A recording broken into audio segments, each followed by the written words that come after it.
Welcome back to our Reddit cheating stories. Please subscribe and let's dive in. Thanks. The annual Sterling Foundation Gala, a celebration of family and philanthropy. The words swam before my eyes, mocking me with their blatant hypocrisy. Sterling. The name still tasted like ash on my tongue. Sterling. My ex-husband, Richard Sterling. 17 years. 17 years since he'd looked me in the eye, his face etched with a regret that didn't quite reach his cold heart, and uttered the words that had shattered my world: "I want a family, Eleanor. You can't give me that. I'm filing for divorce." Infertile. The doctor's word had echoed Richard's sentiment. A death sentence for our marriage, apparently.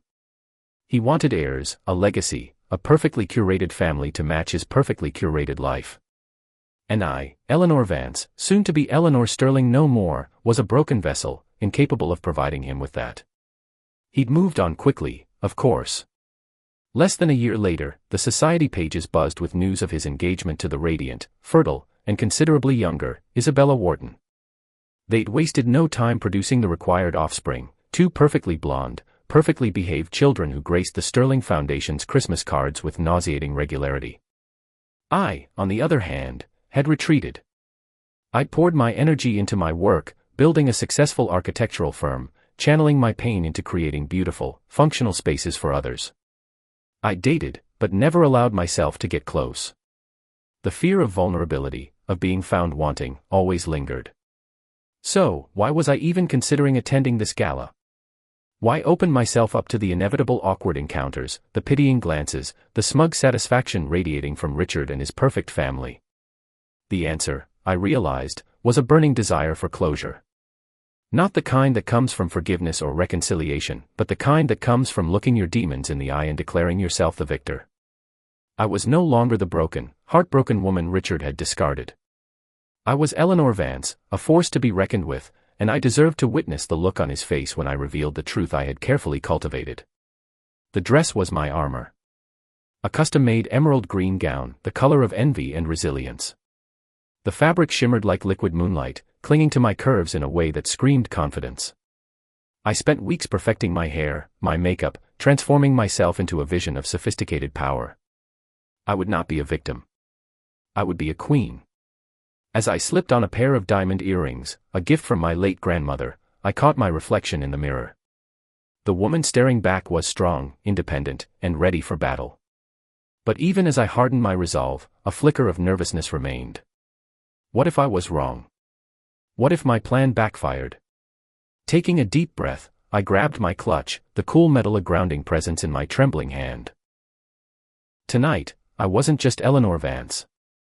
I was a carefully constructed illusion, a masterpiece of revenge. And I was ready to unveil it. The Sterling Grand Ballroom was a symphony of wealth and privilege. Crystal chandeliers cast shimmering light on exquisitely dressed guests, the air thick with the murmur of polite conversation and the clinking of champagne glasses. Richard, looking impeccably handsome in a tailored tuxedo, stood near the entrance, greeting guests with a practiced smile.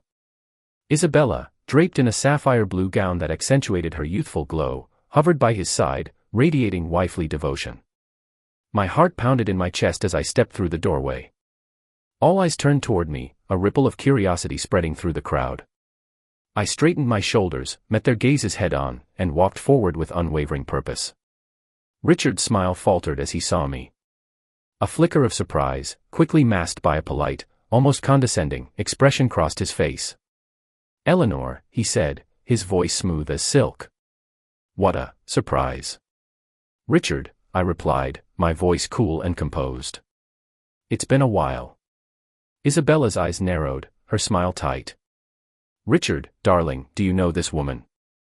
"Isabella, this is my ex-wife, Eleanor Vance," Richard said, his tone dismissive. "Eleanor, this is my wife, Isabella." "Pleasure," I said, offering Isabella a brief, insincere smile. The tension in the air was palpable. I could feel the weight of their scrutiny, the unspoken questions swirling around us. But I refused to be intimidated. I was the one in control now. "I wouldn't have missed this for the world, Richard," I said, my eyes locking with his. "Especially since you're celebrating family." His brow furrowed, a hint of unease creeping into his eyes. Yes, well, family is very important to us. Indeed, I said, my voice dripping with irony. And speaking of family. I paused, allowing the anticipation to build. This was the moment. The moment I had been waiting for. I raised my hand, signaling to the entrance. 4 figures emerged from the crowd, their faces obscured by the dim lighting. As they stepped into the light, a collective gasp filled the ballroom. 4 teenagers, ranging in age from 15 to 17, each with a striking resemblance to Richard Sterling. The teenagers stood in a line, their eyes fixed on Richard. The eldest, a young man with Richard's strong jawline and piercing blue eyes, stepped forward. "Hello, Father," he said, his voice clear and unwavering. The silence in the ballroom was deafening. Richard stared at the teenagers, his face drained of color. Isabella gasped, clutching his arm. The whispers started, low and insidious, spreading like wildfire through the crowd. "This is David," I said, my voice cutting through the silence. "He's 17.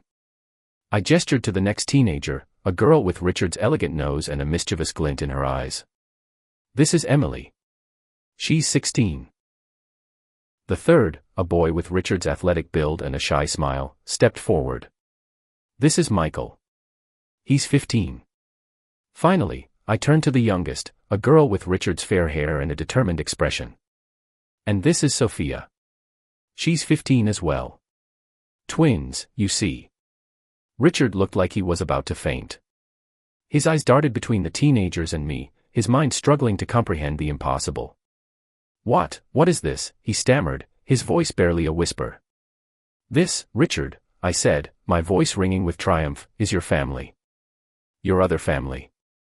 Pandemonium erupted. The guests surged forward, their faces a mixture of shock, disbelief, and morbid curiosity.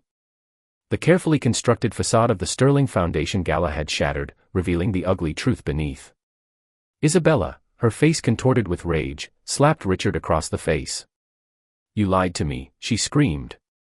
"You told me you couldn't have children." Richard stumbled back, his eyes pleading. "Isabella, please. Let me explain." But Isabella was beyond reason. She stormed off, her sapphire blue gown swirling around her like a tempest. I watched the drama unfold with a sense of detached satisfaction. Years of pain and betrayal were finally being avenged. But as I looked at the faces of the teenagers, I realized that this wasn't just about revenge. It was about giving them the truth, the acknowledgement they deserved. The story of these 4 unexpected children began shortly after my divorce from Richard. Devastated and alone, I decided to seek therapy. My therapist, Dr. Anya Sharma, was a kind, insightful woman who helped me navigate the difficult emotions that consumed me. During one of our sessions, I confessed my deepest fear, that I was somehow damaged, unworthy of love, because I couldn't bear children. Dr. Sharma listened patiently, then gently challenged my beliefs. "Eleanor," she said, "your worth is not defined by your fertility. You are a capable, intelligent, and compassionate woman. Don't let Richard's narrow-mindedness dictate your self-worth." She then shared a story about a patient of hers who had struggled with infertility and had found solace in adoption. The story resonated with me, sparking a glimmer of hope in the darkness. I began researching adoption and fostering, but something still felt missing. I wanted a connection, a biological tie. That's when I stumbled upon an article about sperm donation and the anonymity surrounding it. An idea began to form in my mind, a risky, controversial idea. What if I could have a child with Richard's DNA, without him ever knowing? It was a way to reclaim my power, to prove that I wasn't broken, that I could create life, even without his participation. The process was arduous and emotionally challenging. I had to navigate the complex legal and ethical considerations, find a reputable sperm bank, and undergo multiple rounds of artificial insemination. But I was determined. I wanted a child, and I wouldn't let anything stand in my way. To my surprise, the first attempt worked. 9 months later, David was born. He was the most beautiful, perfect baby I had ever seen. Holding him in my arms, I felt a surge of love and protectiveness that eclipsed all the pain and heartbreak I had endured. I knew that keeping David's parentage a secret would be difficult, but I was prepared to do whatever it took to protect him. I raised him as a single mother, showering him with love and attention. As he grew older, he began to ask questions about his father.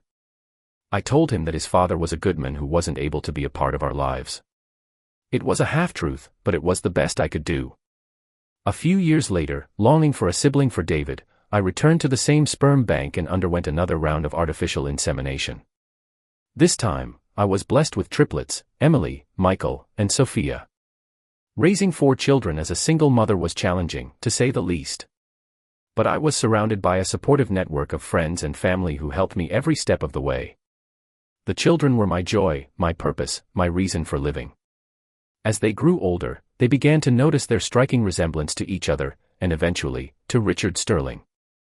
Curiosity gnawed at them, and they started to piece together the puzzle. A few months ago, David confronted me with his suspicions. He had found an old photograph of Richard and me, and the resemblance was undeniable. I knew I couldn't keep the truth from them any longer. I gathered them together and told them everything, about my infertility, my divorce from Richard, and my decision to use sperm donation. They were shocked, angry, and confused. But ultimately, they understood. They wanted to meet Richard, to understand why he had abandoned them, even unwittingly. They deserved to know their father. And I, after years of silence, decided it was time for Richard to face the consequences of his actions. Back in the ballroom, the initial shock had subsided, replaced by a simmering tension. Richard, still reeling from Isabella's rejection and the stunned silence of his peers, looked like a cornered animal. "Eleanor," he pleaded, his voice hoarse. "Why are you doing this? What do you want?" "I want the truth to be known, Richard," I said, my voice firm. "I want these children to know who their father is. And I want you to acknowledge them." He looked at the teenagers, his eyes filled with a mixture of fear and something that almost resembled guilt. I don't know what to say," he stammered. "I need time to process this." "Time is a luxury these children haven't had," I retorted. "They've grown up without a father, without knowing their heritage. You owe them more than just time." David stepped forward, his eyes blazing with anger. "We don't want your money, Richard," he said. "We just want to know why. Why did you abandon us?" Richard looked at David, his face etched with pain. "I didn't know," he said, his voice barely audible. "I swear, I didn't know." "That's not good enough," Emily said, her voice trembling. "You should have wanted to know. You should have cared." Michael and Sophia stood silently by their siblings, their faces reflecting a mixture of hurt and defiance. The tension in the room was unbearable. I could feel the weight of years of secrets, lies, and unspoken emotions. Suddenly, a voice cut through the silence. "Enough." It was Isabella. She had returned, her face composed, her eyes blazing with a cold, steely determination. "Richard," she said, her voice sharp and clear. "Come with me. We have a lot to discuss." Richard looked at Isabella, then at the teenagers, then back at me. He seemed torn, unable to make a decision. "Now, Richard," Isabella said, her voice leaving no room for argument. Richard hesitated for a moment, then turned and followed Isabella out of the ballroom. The crowd parted to let them through, their faces a mixture of pity and judgment. I watched them go, a sense of exhaustion washing over me. The battle was over, but the war was far from won. As Richard and Isabella disappeared, I turned to the teenagers. Their faces were a mixture of disappointment, anger, and confusion. "I'm sorry," I said, my voice soft. "I didn't mean for things to end this way." "It's not your fault, Mom," David said, his voice filled with affection. "You did what you thought was best." "Yeah," Emily said, her voice a little brighter. "At least we know the truth now." Michael and Sophia nodded in agreement. I looked at their faces, their young, resilient faces, and a wave of love washed over me.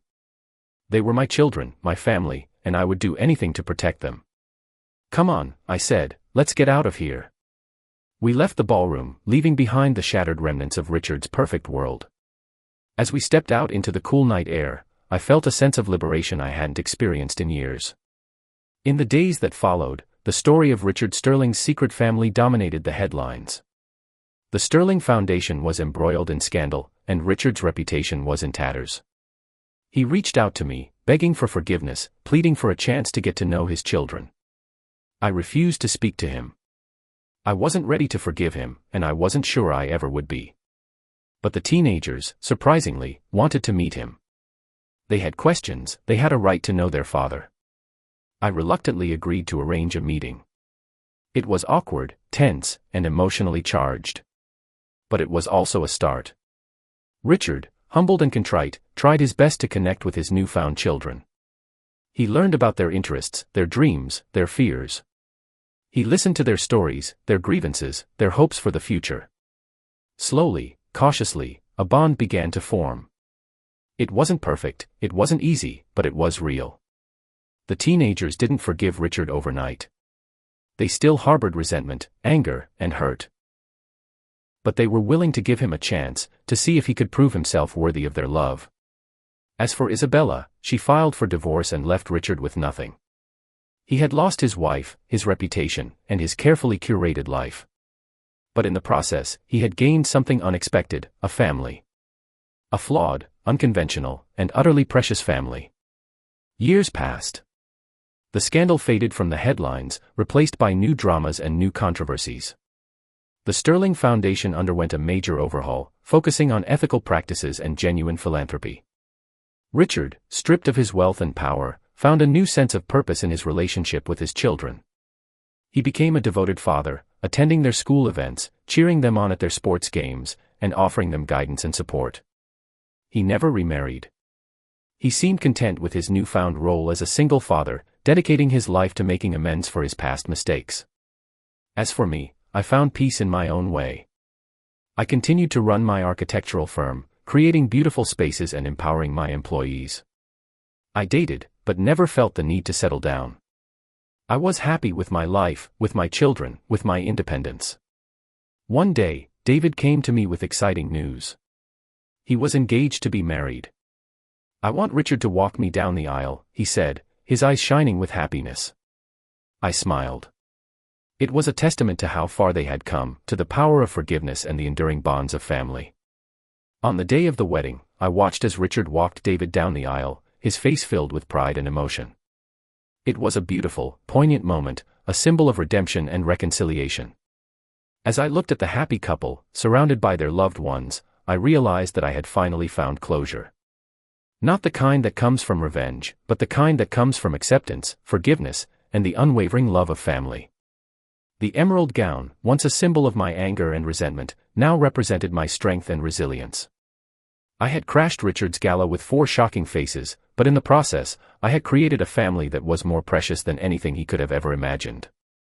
My infertility had once been a source of shame and heartbreak, but it had ultimately led me to a life filled with love, joy, and purpose.